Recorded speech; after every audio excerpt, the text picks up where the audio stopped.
चलिए आज पढ़ते हैं विनायक दामोदर सावरकर के बारे में। विनायक दामोदर सावरकर, जिनको शॉर्ट में बोलते हैं Veer Savarkar, he was a great revolutionary, और वो एक महान क्रांतिकारी बताए गए, एक ग्रेट नेशनलिस्ट, एक बड़े राष्ट्रभक्त माने गए हैं, राष्ट्रवादी माने गए हैं, एंड ग्रेट ऑर्गेनाइजर, और उनको एक बहुत बड़ा ऑर्गेनाइजर भी कहा गया है, मतलब जो विभिन्न आइडियाज को संगठित कर सके, ऑर्गेनाइज कर सके, ऐसा बताया गया है। The life time sacrifice which he made, और उन्होंने अपनी लाइफ टाइम सेक्रीफाइस मतलब पूरे जिंदगी भर जो उन्होंने सेक्रीफाइस किए, जो त्याग किया, किसके लिए? For the freedom of the nation. किसके लिए किया गया? उन्होंने त्याग freedom of the nation. But he can not be described in words, उन्होंने जो त्याग किया उनको वर्ड्स में डिस्क्राइब नहीं किया जा सकता, शब्दों में बयान नहीं किया जा सकता। The public adorned Savarkar with the title of Veer, और पब्लिक ने वीर सावरकर को, जो विनायक दामोदर सावरकर थे, उनको वीर का टाइटल दिया, उनको उपाधि दी वीर की। इसी कारण से he was एडोन्ड as Veer Savarkar, इसलिए उनको वीर सावरकर कहा जाता है, एड्रेस किया जाता है। Veer Savarkar was born on 28 of May 1883। जो वीर सावरकर थे, विनायक दामोदर सावरकर थे, उनका जन्म होता है 28 of May 1883।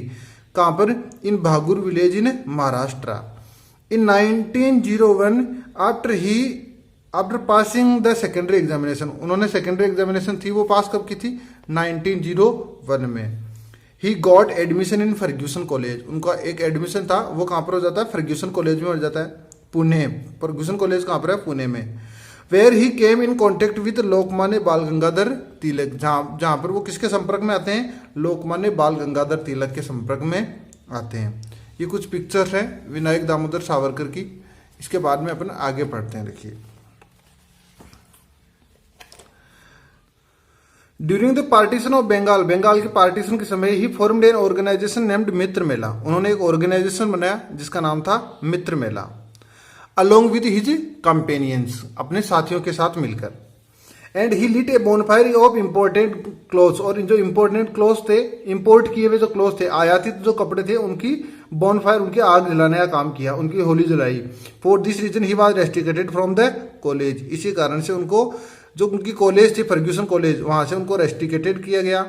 Savarkar was the only Indian revolutionary, Savarkar only एकमात्र ऐसे इंडियन रिवोल्यूशनरी थे who was sentenced for not one but 2 life imprisonments, उनको एक बार नहीं बल्कि 2 बार लाइफ इम्प्रिजनमेंट की सजा सुनाई गई बाय द ब्रिटिश गवर्नमेंट। 2 बार उनको आजीवन कारावास की सजा सुनाई ब्रिटिश गवर्नमेंट ने। British government has imposed A ban on his book named Indian war of independence, जो ब्रिटिश गवर्नमेंट थी उन्होंने इंडियन वार ऑफ इंडिपेंडेंस नाम की जो बुक थी उन पर बैन लगा दिया, even before it could be published, इसको पब्लिश होने से पहले ही। This book was later introduced in India in the name of different titles, बाद में इसी बुक को कई अलग अलग नामों से पब्लिश किया गया। और ऐसे कौन कौन से टाइटल्स थे? Pickwick papers and Scott's papers, इन टाइटल्स किससे उनको पब्लिश किया गया। इन 1906 ही एस्टैब्लिश अभिनव भारत, उन्होंने एक नया ऑर्गेनाइजेशन बनाया जिसका नाम था अभिनव भारत। कब बनाया ये? 1906। Savarkar was the first person who didn't term the revolution of 1857 as a revolt, उन्होंने 1857 में जो रिवोल्यूशन हुआ था, जो क्रांति हुई थी, उसको रिवोल्ट नहीं कहा, उनको विद्रोह नहीं कहा, जबकि क्या कहा? But instead he called it as the first war of Indian independence, लेकिन उन्होंने ये कहा कि ये एक वार था, और वार भी कैसा? इंडियन इंडिपेंडेंस, भारत की स्वतंत्रता के लिए एक वार था, युद्ध था।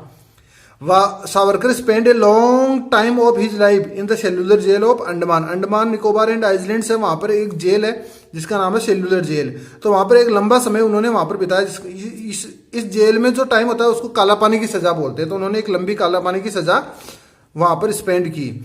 आफ्टर बीइंग इल इन 1924, और 1924 में वो बीमार हो जाते हैं। ही वाज इंटर्न्ड इन रत्नागिरी, वो वहां से शिफ्ट कर दिए जाते हैं रत्नागिरी जेल में, उनको लेकर आ जाते हैं, अंडमान की जो जेल थी वहां से। इन 1937 ही वाज रिलीज, यहाँ पर 1924 में उनको इंटर्न किया जाता है रत्नागिरी में, और वहां से उसके बाद में 1937 में उनको रिलीज कर दिया गया, उनको छोड़ दिया गया फ्रॉम जेल।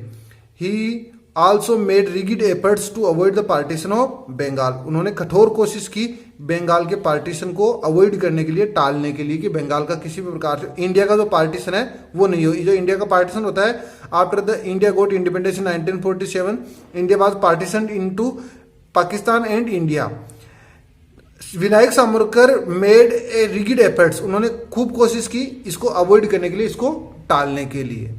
अब आगे है revolutionary moments in Bengal.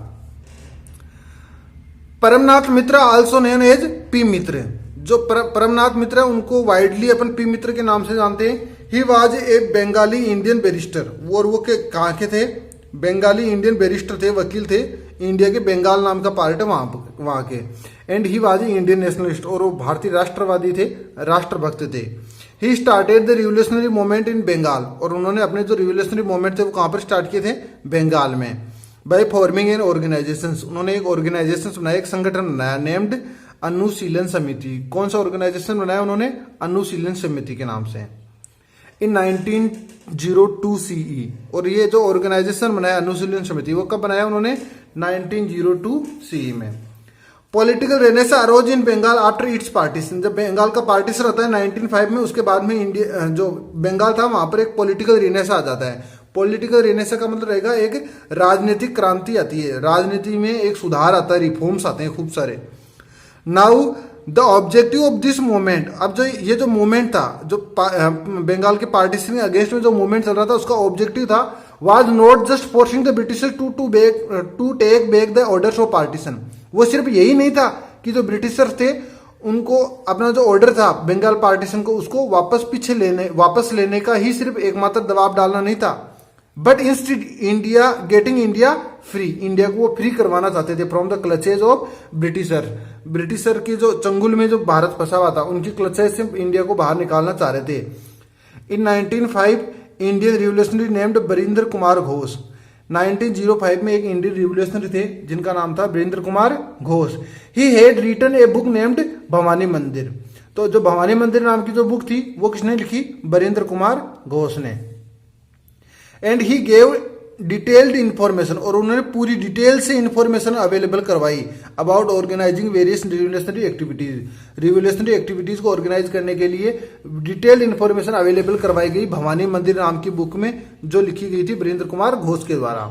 Magazine such as Yugantar and Sandhya, कुछ मैगजीन्स भी थी जिनका नाम था युगांतर और संध्या।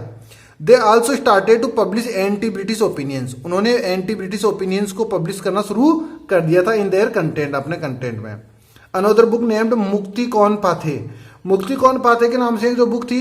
ही अर्ज द सोल्जर्स, उन्होंने सोल्जर्स से ये रिक्वेस्ट की, अर्ज किया क्या कि सोल्जर्स के पास में जो आर्म्स एंड एम्यूनेशंस और जो हथियार और जो बारूद है वो किसको प्रोवाइड करवा दें, इंडियन रिवोल्यूशनरीज को दे दें। तो ऐसा अर्ज कौन सी बुक में किया गया था, मुक्ति कौन पाथे में।